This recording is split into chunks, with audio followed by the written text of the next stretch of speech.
welcome to the Fed Talks. We've got another really exciting episode of our Christmas series, the Fed's 12 Days of Christmas. It's day 2, and we're talking confectionery at Christmas with Mondelez and one of our retailers, Sunder Sandher. We're talking about how you guys can really capitalize on the opportunity this winter in confectionery, because who doesn't love a treat? Who doesn't love a bit of chocolate? So let's dive into this, introduce you to these guys, and get started. Welcome to the Fed Talks, Tarquin and Sunder. Tarquin, I think it's a first for you, so welcome, Sunder. We've of course spoke to you in the summer during the European Championships. I guess before we dive into confectionery at Christmas, Tarquin, can you tell us a little bit about your role at Mondelez? And then Sunder, can you explain about your store as well for our retailers watching? Yeah, of course. So my name is Tarquin Barrett. So I'm the Customer Category Development Manager at Mondelēz, and I look after the wholesale, independents and symbols channels and food service as well. And essentially within my role, I kind of analyze the data and trends within the channel and also within confectionery as well, just to kind of pull out and have a look at what are the key focuses are, within this year and over the next couple of years as well. Fantastic. And Sunder? Yeah, hi. It's Sunder Sandher Limited Spa. I'm a one-stop franchise, and I've been there for 38 years, June the 9th, 1983. I was first independent and became a one-stop franchise 7 years ago.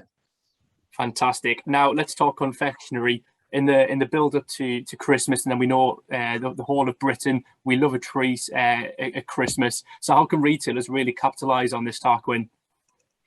Yeah, so it's a really good question, and right now really is the time to kind of maximize on the magic of Christmas and excite shoppers kind of all the way to Christmas Day as well. So we know that brands are really important at this time of year.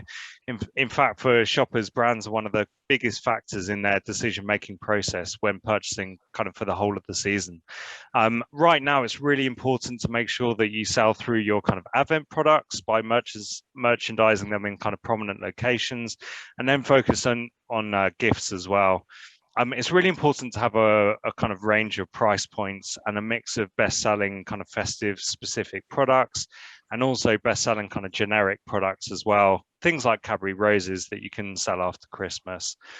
So it's really important to have a really kind of eye-catching festive display, something that will really kind of attract shoppers. It really doesn't need to cost much, and it really certainly helps to create a great atmosphere in store as well. It's also key to have small branded treats for impulse sales in kind of really high visible locations. And as the big day approaches, really you need to have a bit of fun with it as well. So let your staff kind of dress up with hats and Christmas jumpers and things like that. This will really kind of attract shoppers. A store with a positive atmosphere is a store kind of shoppers will spend time in, helping to convert kind of shoppers to Christmas sales. And shopping local is just so important at the moment. Shoppers really want to do this more. We've seen this kind of in the data. So attracting them to do this and exciting them at Christmas time is just really, really important. So with that in mind, kind of what are you doing to attract shoppers into your store? Yeah, so I'll make some sort of floor space, and I have big stacks of tubs, and really sort of stack them really high, which I'm well known for. Make sure the pricing is all in place, and not just stopping there. You also sort of need to shout this on social media, which makes a lot of difference. Today we had some tubs reduced down to £2.50. Put on social media this morning, and the staff were saying half of the stock's already gone. So here retailers can really sort of have the big wow displays. Don't just stop there and really sort of shout about it to the whole estate. You're doing these big displays. And also gift sets is also a big thing now as well, which is really getting very popular. I've started 2 years ago with the gift sets, and then every year I'm increasing the stock on the Christmas period. Fantastic. And then let's move on to trends. Tarquin, can you share with us, historically what happens at this time of the year and what we expecting to happen this year? Is anything different? Yeah, so the big trend that we're seeing, and this is the really big one that we've been seeing over the last kind of few seasons, and especially kind of coming out of COVID as well, is shopping early and getting ready for the season. Clearly shoppers are really excited about Christmas this year, especially the hope that we won't be in lockdown as well. And so shoppers have already been getting ready for Christmas early, and we've seen this within the data as well. So in fact, kind of 18% of shoppers have already purchased their kind of Christmas items. And we really see this kind of trend of shoppers purchasing early and then purchasing again in the season as well. So really kind of driving those sales. This is a really kind of interesting trend, and one that we will definitely believe will continue into other seasons, especially into Easter, which is the next one after, especially as over a half of Easter chocolate is actually eaten even before kind of Easter Day as well. So Sunder, obviously, are you seeing kind of shoppers kind of buying into the season early, and what other trends are you seeing in the season so far? Yeah, I've definitely seen that as well. Like I was saying, going back a few years, I would probably have all the Christmas stock out in December, and we still sold well. And sort of going back now over the years, it's getting earlier and earlier. And now sort of we're in October now, and even now I'm actually seeing the actual gift sets, the tubs getting sold. I've even got the wrapping paper out, which is getting sold as well.